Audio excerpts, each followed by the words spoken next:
The thing that, is a big misconception is that graded exercise therapy is really bad. And I think it's got a really bad connotation to it because exercise, prescribed by physiologists, physiotherapists, and personal trainers, the problem is these people don't have a true understanding of what chronic fatigue syndrome is really like and how badly it can affect the body, especially with exercise tolerance.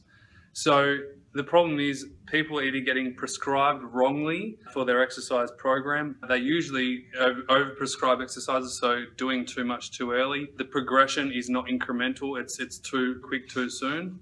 And the third thing is that people don't understand what it's like to have chronic fatigue. If you haven't had it or you haven't been through it, then you don't really understand what it's really like. And I can say this because I had chronic fatigue myself, and I went to lots of different people who thought they knew what chronic fatigue was and they really didn't, okay?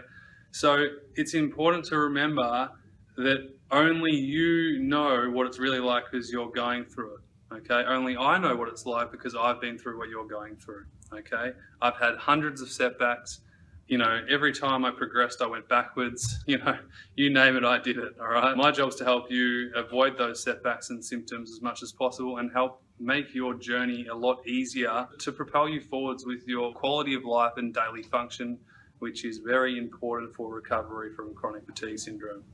Okay, so first of all, let's change the word from exercise to movement, because without movement, our bodies are going to decondition. So the first thing that most people notice with chronic fatigue syndrome is that their muscles can decondition, they lose strength and stamina, they can't do things where they used to be able to do with ease.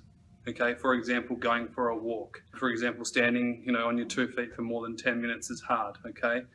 What was once easy isn't easy now, okay? So, first things first, movement.